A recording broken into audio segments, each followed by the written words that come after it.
முதல் வரிசையில் இருக்கிற மாபெரும் தலைவர் பாரத பிரதமர் நரேந்திர மோடி அவர்கள் தமிழகத்திற்கு மூன்றாவது முறையாக இந்த ஒரே மாதத்தில் மூன்றாவது முறையாக சென்னை, மதுரை, அதனைத் தொடர்ந்து திருச்சிக்கு வருகிற 11ஆம் தேதி நாளை மறுதினம் தேசிய ஜனநாயக பொதுக்கூட்டத்திற்கு வருகை தர இருக்கிறார்கள். அதற்கு முன்பாக ஒரு அரசு விழாவில் கலந்து கொள்ள இருக்கிறார்கள். அது தமிழகத்தில் இந்த பகுதியில் இருக்கிற எல்லா பாரதிய ஜனதா கட்சி தொண்டர்களையும் தேசிய ஜனநாயக கூட்டணியில் இருக்கின்ற கட்சி தோழர்களை அழைப்பதற்காக இன்று கும்பகோணத்தில் வந்திருக்கிறோம். இல்லை, அதை பற்றி இது ஒரு ரூமர், எனக்கு வதந்தி, ரூமர் ஓடிக்கொண்டே இருக்கிறது. சார், அதாவது ஒரே நேரத்தில் தணிக்கை வாரியமும் கைவிட்டுருச்சு. நாளைக்கு வேட்பாளர் சந்திப்பில் சிபிஐ சம்மன் அமைச்சிருக்கு. இது பாஜகவோட அழுத்தம், அவங்க என்டிஏ கூட்டம் இழுக்க பார்க்குறாங்க அப்படிங்கிறதா தாவேக்காவோட குற்றச்சாட்டு. அதாவது இது முதல் முறையான அழைப்பு இல்லை, இது 2வது முறையோ 3வது முறையோ அழைத்திருக்கிறார். இதுக்கும் பாரதிய ஜனதா கட்சிக்கும் எந்த விதமான சம்பந்தமும் கிடையாது. இது ஒரு ரூமர், நான் சொல்றேன். தேசிய ஜனநாயக கூட்டணியுடைய தமிழகத்தில் தலைவர் யூபிஎஸ் அவர்கள் நாங்களும் இன்னும் பேச்சுவார்த்தை ஆரம்பித்த பிறகு உங்களுக்கு உடனடியாக அது குறித்து நாங்கள் வருகிறோம். தேர்தல் நேரத்தில் தான் அமித்ஷா 700 கோடி ரூபாய்க்கு தூத்துக்குடி துறைமுகத்தில் வந்தாங்க. அப்புறம் அவங்களே அழைத்தாங்க, செஸ் விளையாட்டு போட்டிக்கு அவங்களே அழைத்தாங்க. வந்தே பாரத் ரயில் தோற்று ஆரம்பிச்சுட்டு வந்திருக்காங்க. பல முறை வந்திருக்கிறாங்க. தமிழையும், தமிழ் மொழியும், தமிழ் கலாச்சாரத்தை இங்கு மட்டுமல்ல மலேசியா நாட்டுக்கு போனாலும் எங்கள் நாட்டில் தமிழ் மொழி கலாச்சாரம் பாரம்பரியம் இருக்கிறது 5000 ஆண்டுகளுக்கு முன்பு உள்ளது என்றெல்லாம் பேசியது அவர்கள் மறந்து விட்டார்கள். ஏன்னா ஊடகம், நீங்கள் எல்லாருமே எங்கள்கிட்ட தானே கேள்வி கேட்குறீங்க. இதே உதயநிதிட்ட யாராவது கேள்வி கேட்குறீங்களா? எத்தனை முறை வந்திருக்காங்களே, எத்தனை கோடி ரூபா தந்திருக்காங்களே, 14 லட்சம் கோடி ரூபா தந்திருக்காங்களே அப்படின்னு நீங்கள் யாருமே எந்த கேள்வி நீங்கள் கேட்கறது. நீங்கள் 14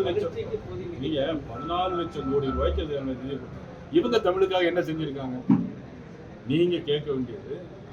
மதிப்புக்குரிய முதலமைச்சர் ஸ்டாலின் அவர்களுடையும் மதிப்புக்குரிய துணை முதலமைச்சர் உதயநிதி, நீங்கள் தமிழுக்கு என்ன செஞ்சுருக்கீங்க, தமிழ் கலாச்சாரம் வளர்வதற்கும் பண்பாட்டுக்கும் நீங்கள் என்ன பண்ணியிருக்கீங்க அப்படின்னு நீங்கள் அவங்கள்ட்ட கேட்கலாமே.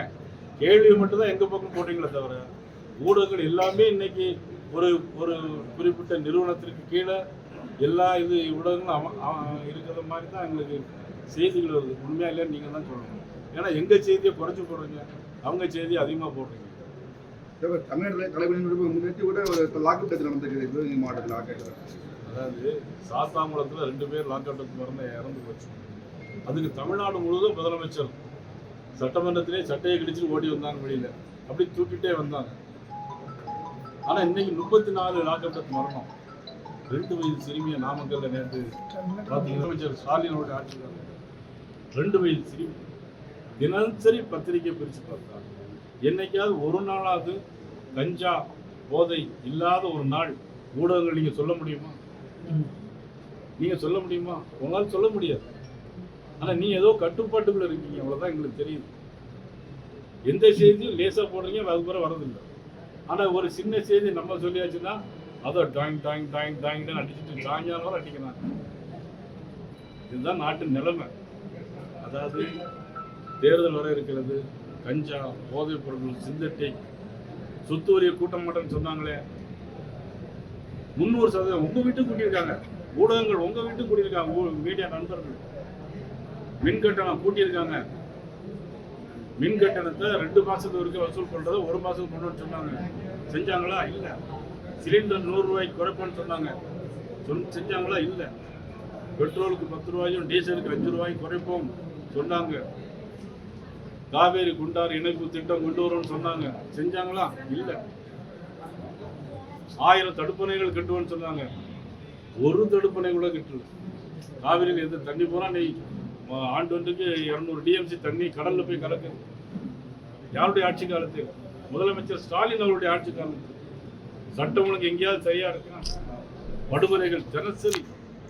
எங்கள் திருநெல்வேலியில் கஞ்சா போதை போட்டு போகிற வாரம் தான் வெட்டியிருக்காங்க. அப்புறம் மறுநாள் பார்த்தா சிவகங்கையில் பார்த்தீங்கன்னா அதே மாதிரி கஞ்சாவை போட்டுக்கிட்டு போகிற வாரம் நடுவில் எந்தவித முன்விரோதமும் கிடையாது. ரோட்டில் போடுறவங்க வரவங்களெல்லாம் விரட்டி வெட்டுறாங்க. மீடியா அதெல்லாம் காட்டவே மாட்டேங்குது. எப்போ தான் காட்டுவீங்கன்னு நானும் பார்க்க தான் போகிறேன்.